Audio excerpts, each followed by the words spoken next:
Today I'll be talking to you about the way in which we read a poem.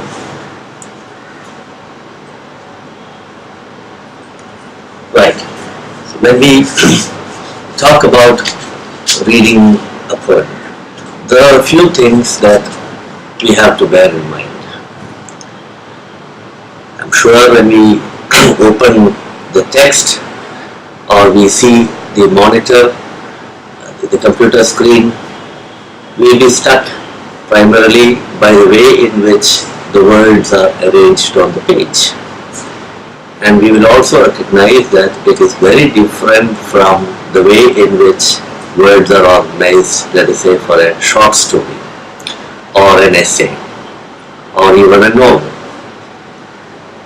And therefore, when we start reading a poem, there are a few things that we need to keep in mind. The first thing to keep in mind when we read a poem is that we must read a poem.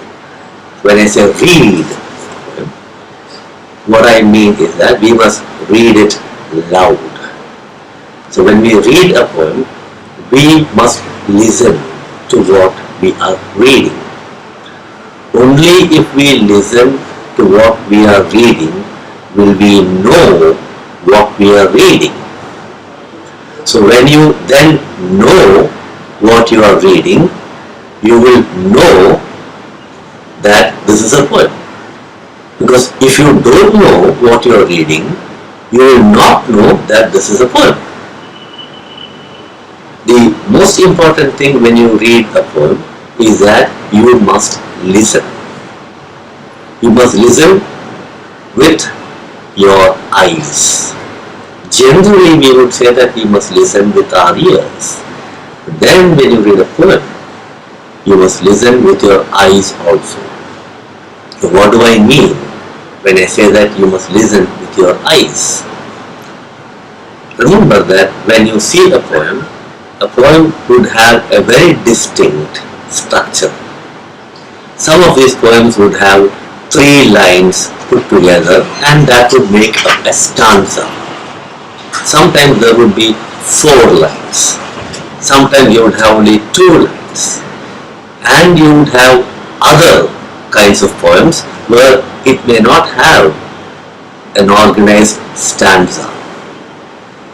Right? So we need to recognize that, number one. And the other thing when we talk about, when we read a poem, is that we must pay attention to punctuation marks. This is very, very important. Very often what happens is, when we go to the class or you listen to the teacher or you try to read a poem on your own, we would begin always from one end, from the left margin, and we'll come to the end of it. We stop there and we'll start the second line, come to the end of it, stop there. If we read like this, we will never understand what the poem is trying to tell you. So there is a way in which we must keep in mind the punctuation marks. What would, for example, what would the use of a comma denote when we read a poem? What would a semicolon denote when we read a poem? What would a hyphen denote when we read a poem? How do we read the spaces that are there between stanzas? How much pause should be given when there is a full stop? These are very important. Now that is one reason why I said that we must read, we must listen with our eyes if it is possible. Right? Now there are other things also to keep in mind when we read a poem. I said earlier that we should not be reading a poem starting from the left margin to the end of that line, stop and start again. Remember, in a poem, you would have the writer of that poem or the poet trying to communicate something. In as minimum words as possible. It could be a thought, it could be a moral, it could be a vision, it could be a story, it could be ever so many things. And depending on that, the structure of the poem would emerge. So this is something that we have to bear in mind. Does the poet have an intention? Now this is one other question that we would have. But more than that, does the poem that you read, does that have an intention? This is a very important question. So when we read a poem, we have to listen to the intention that the poem has. What intentions do you think a poem would have? We have to listen to the poem to understand what the poem intends. Alright? So, now think, for example, I will do one thing. I will take a random example and then tell you what would happen if we read a poem starting from one end to the other. We will not understand what the poem is trying to tell us. So this is going to be a very, very simple exercise, and what I will do is I will talk about a writer who is very, very familiar to all of us. The name of the poet is Robert Frost. Sure, Robert Frost is a familiar name to all of you. A poet who was writing in the United States of America. Very popular poet. He is a much anthologized poet, a favorite among students. So what I will do now is to very briefly read to you maybe two poems. I will give you an example of the way in which we can read a poem like Stopping by Woods on a Snowy Evening. Right? I will not talk about that in detail, but what I will do is I will read it the way in which a whole lot of people would read this poem. Right? Stopping by Woods on a Snowy Evening. This is the title of the poem. I will read the poem in 2 or 3 different ways. Whose woods these are, I think I know. His house is in the village door. He will not see me stopping here to watch his woods fill up with snow. My little horse must think it queer to stop without a farmhouse near, between the woods and frozen lake, the darkest evening of the year. He gives his harness bells a shake to ask if there is some mistake. The only other sounds the sweep of easy wind and downy flick. The woods are lovely, dark and deep, but I have promises to keep, and miles to go before I sleep, and miles to go before I sleep. Now look what happens when you read a poem like this. What I have done is, I started, like I said earlier, from the margin, went to the end of it, stopped there, started, stopped. I did exactly like it because that is what we see. Right? So now imagine this, if I were to read this poem in a different way altogether. Right? Whose woods these are, I think I know. His house is in the village door. He will not see me stopping here to watch his woods fill up with snow. My little horse must think it queer to stop without a farmhouse near, between the woods and frozen lake, the darkest evening of the year. He gives his harness bells a shake to ask if there is some mistake.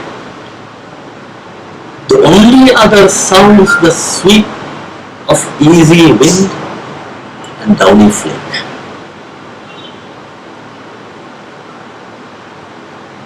The woods are lovely, dark and deep, and I have promises to keep. Miles to go before I sleep, and miles to go.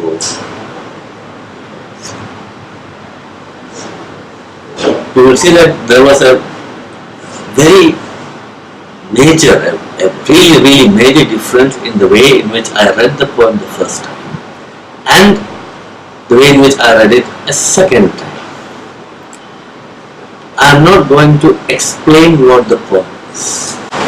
Like I said, there is another way in which this poem can be read, and I'm sure this is the way in which a whole lot of young teachers and students have been taught this poem. Now, particularly when you come to the last part of the poem. Remember, earlier when in my second reading, the tone that I used was very subdued. But imagine what would happen when you read it like this. Whose woods these are, I think I know. His house is in the village though. He will not see me stopping here to watch his woods fill up with snow. No harm in reading like this. But you can read it like this. But then what is it that you understand? What is it that you get when you read this poem like this? My little horse must think it queer to stop without a farmhouse near, between the woods and frozen lake, the darkest evening of the year. He gives his harness bells a shake to ask if there is some mistake. The only other sounds the sweep of easy wind and downy flick. The woods are lovely, dark and deep, but I have promises to keep, and miles to go before I sleep, and miles to go before I sleep. You can read it. But look at this. I read it in 3 different ways. Do you get the same meaning in these 3 readings? This is a very, very important question to ask. If we think that the meaning, the poem already has a meaning, it is there in the poem, and you can, like children, when we are all little children, we go to a shop and we buy sweets. Remember those glass jars that the shopkeeper will have? Remember how you would hold your father's or mother's or grandfather's arm, go the point, look, I want that chocolate. And the shopkeeper will open the lid and he will tell you to put your hand in and you take the chocolate. So there is a container and there is a content. You put your hand in, you get the chocolate. A poem is not like that. You cannot put your hand in and say this is the meaning of the poem. If you want to understand a poem, it is your understanding. So the thing that you have to ask yourself is this: how can I understand the poem? You don't read a poem so that you try to, let's say, tell somebody else what the meaning of the poem is. More than the meaning of the poem, what is important is the understanding that you have. Now, I had 3 different ways of reading the poem, which will give me 3 different kind of understanding of the poem. The next question for me is this: which understanding is the better of all the 3?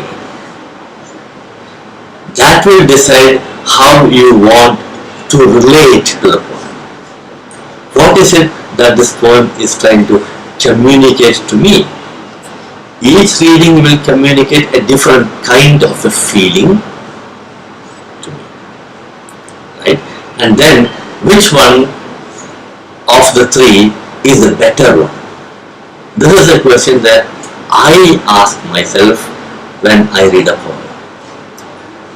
Which kind of reading will give me the best of the poem? See, when a poet writes a poem, he or she will not tell you this is the way you must read it in as many words. What the poem would do is, it would have a lot of small things there to guide you, to tell you, look, read it like this, and this is what you will get. Don't read it like this, because if you read it like this, you will not get a lot more out of it. The third reading that I gave you was more like a military march, where the feel that you get is somebody who is marching across a forest. Now, imagine what will happen if you march across a forest or a thickly wooded area. Remember this, poems are very, very subtle. When we read it like that, we lose that subtlety. Poems are very sensitive. So if I am not alert to that sensitivity, I will not be able to make sense of the poem. In your class, generally, the teacher would have told you that this is a poem that inspired Pandit Jawaharlal Nehru, this is a poem that inspired John F. Kennedy, the American president, etc. And one of them had etched the last 4 lines of this poem. Now, when in that second reading that I gave you, if you read the poem like that, you may not etch those 4 lines on your table. So, as I was saying, a poem is very sensitive. So when I read a poem, I must be open to that sensitivity. At the same time, some poems can be quite tricky to read. Now, remember this, when I read the earlier poem, Stopping by Woods, it was in a way a tricky poem. In the sense that it could open up those different ways of reading it. And you can be tricked into giving a reading that is far away from the sensitivity that the poem demands of you as a reader. Right? So what I will do now is, I will read another Robert Frost poem, a poem that is taught in a number of universities. This is a poem titled The Road Not Taken. Generally, when we teach the poem, we are told that this is a poem about the choices that we take in life. So how do we read this poem? Here again, we need to read with our eyes open. We have to listen to what we are reading. But very often what happens is that when you don't listen to what you are reading, and if you don't listen to what you are reading, you will not understand, you will not get an understanding of what the poem, of the poem's sensitivity. At least if you are able to understand something, it is not the meaning, but this sensitivity in the poem. That's the only thing that you can understand. This is not normally the way in which we would talk about a poem. So now what I will do is, I will read The Road Not Taken.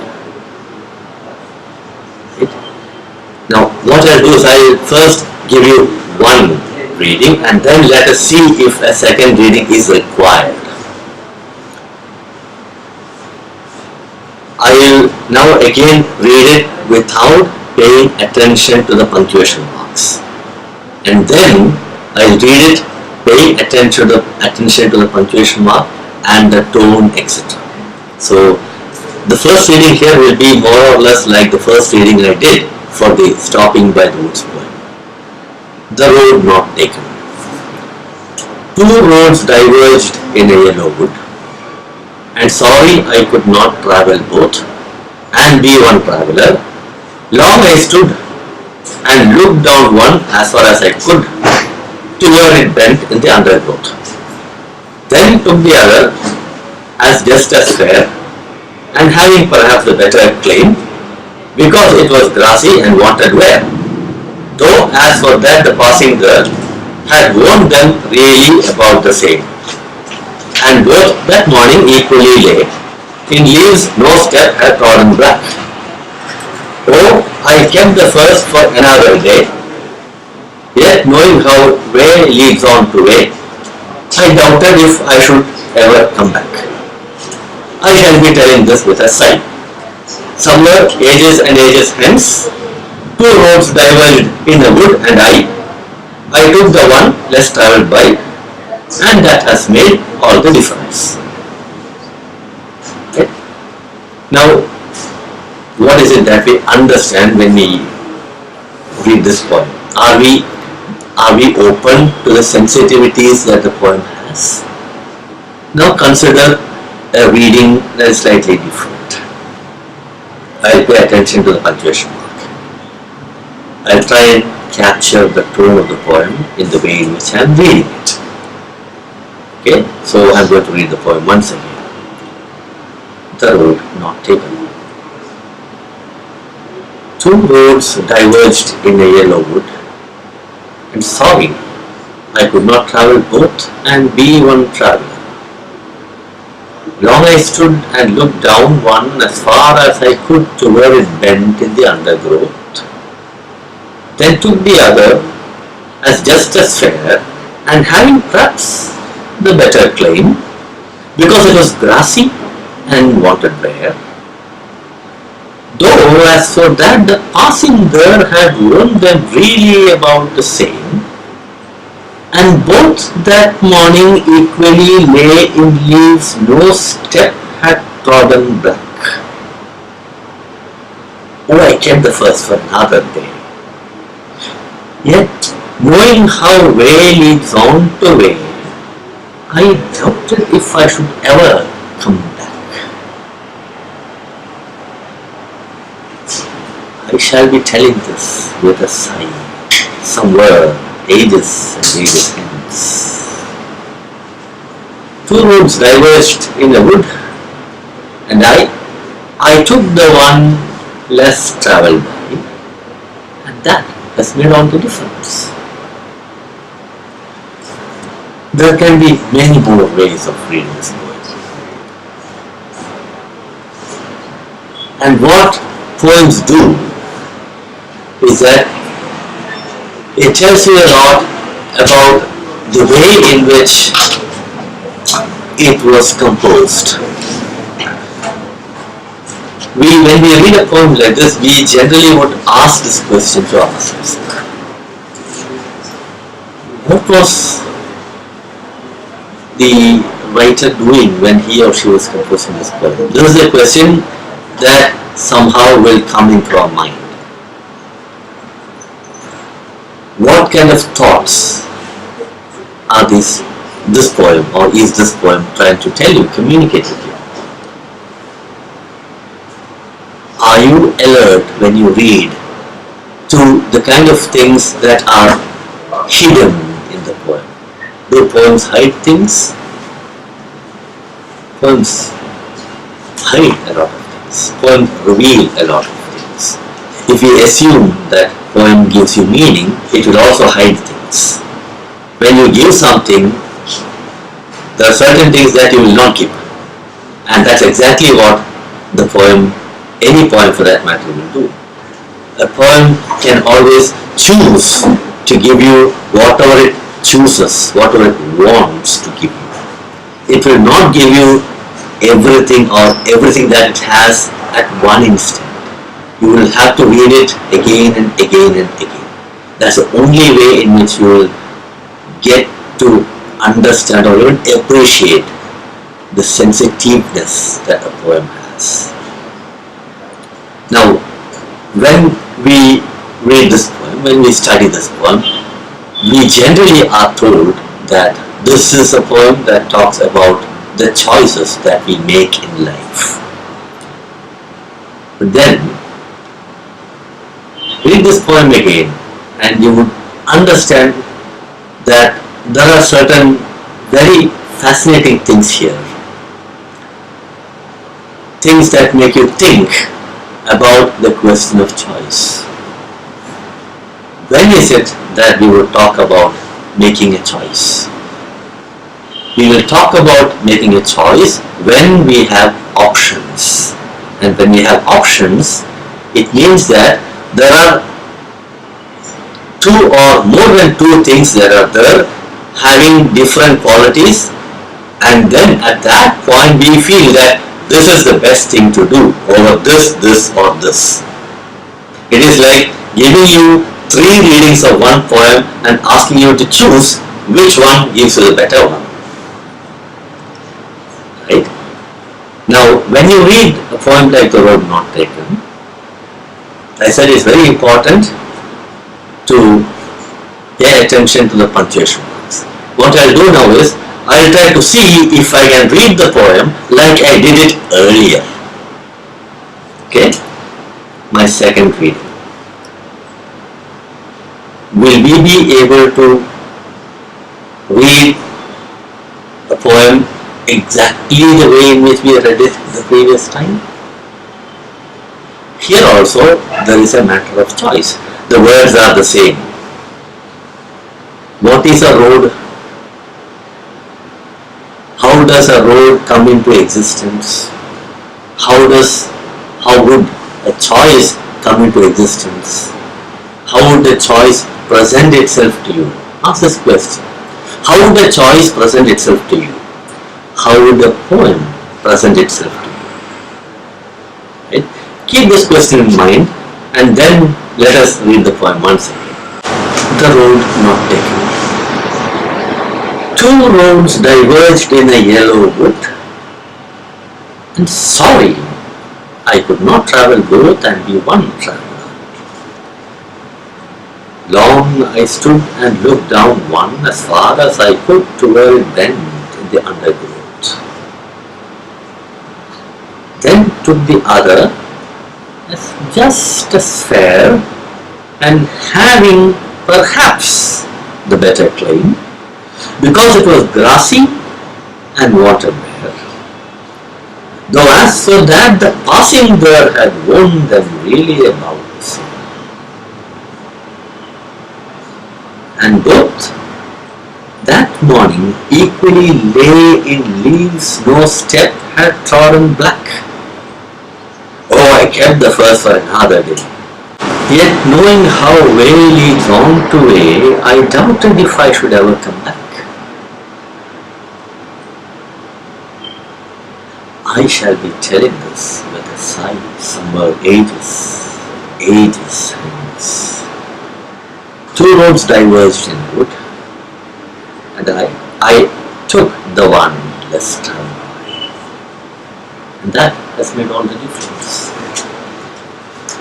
Now I think this reading is slightly different from the way in which I read it the second time.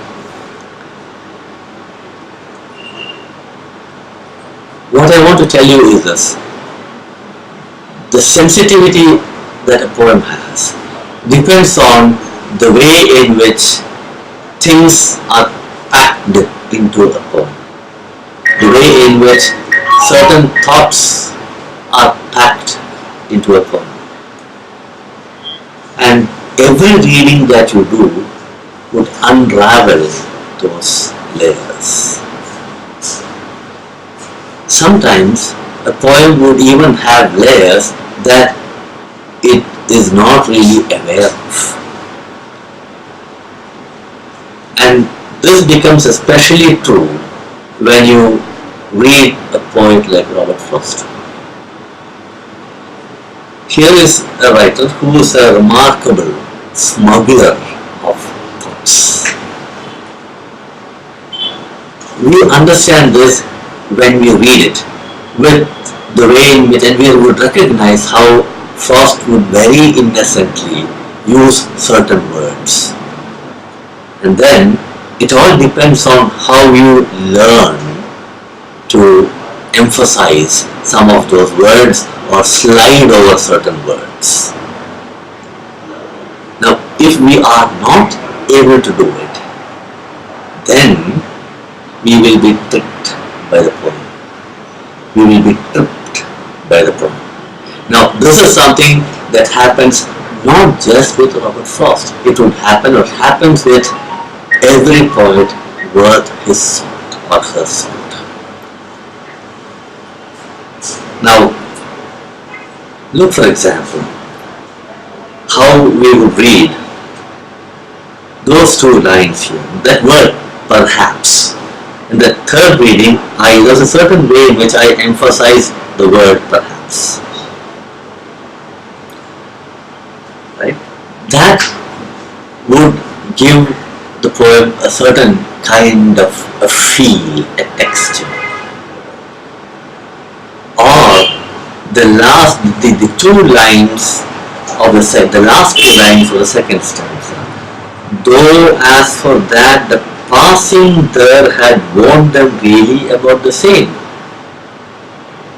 So am I taking an untrodden path, or am I at that point telling myself that this is untrodden?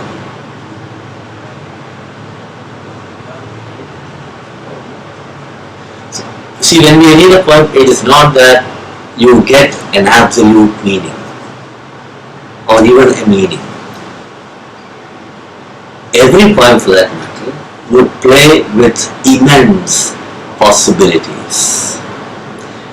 For example, when you read your Wordsworth and you come across a line like this, the child is father of the man. It can tell you a number of things. I'm just giving you one line from that poem. It can suggest a number of things. A lot depends on how you are going to read it. Poets always do it. And that is why he would say that it is a poem. When we read them, the poem, we must also learn to read a poem now with our ears as well. As in with our eyes, we read it, and then with our ears. I would say something here about poetry. Frost had written an essay on titled "The Figure a Poem Makes." Well, he has one little line. I will quote that line from him. He says that the figure of the poem is like, or a poem, for example, is like the straight crookedness of a good walking stick. Now, how do you think we can read a line like this? The straight crookedness of a good walking stick. I'm sure all of us would have seen a walking stick. Would have even tried to walk with the help of a walking stick. What would be the straight crookedness of a good walking stick? In our reading,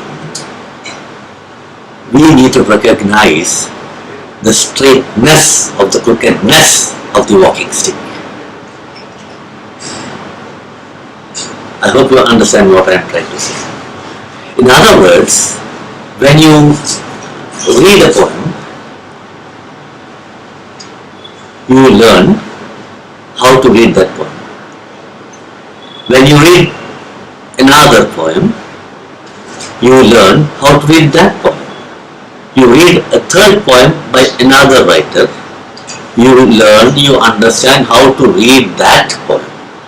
But then, if you read one poem and you tell yourself, look, I know how to read this poem, and with that understanding, if you go to read another poet's poem, you may not get it. Because that poem makes another demand on you. It makes another demand on you. Because that the sensitivity of that poem is different from, or will be different from the sensitivity of another poem written by another poet. Or it could be the same, the sensitivity could be different in two different poems written by the same poet. Because a poem is something that is very alive. It has breath, it has life. So when you read a poem, that is why I said you have to read it loud. When you read it loud, you breathe life into the poem. That is the only thing that you do when you read a poem. If you don't breathe life into the poem, it will no longer be a poem, it will be dead.